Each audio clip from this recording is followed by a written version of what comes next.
พวกเขาที่เคยห่วมเหียงกันขอบใจเด้อที่เคยห่วมแหงกันห่วมสู้สนบากบั่นเพื่อชาติลาวของเฮา35 ปีที่เฮาห่วมผูกพัน35 ปีที่เฮาห่วมสร้างสรรค์คนลาวบ่เคยทิ้งกันคนลาวคนมีน้ำใจ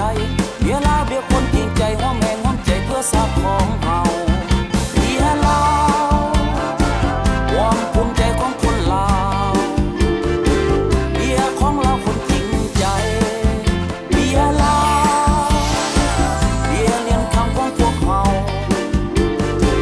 เมียลาวขอขอบใจเบียร์ลาวขอขอบใจคนลาวที่มีส่วนร่วมส่งเสริมสังคมลาวมาตลอด35 ปีและตลอดไป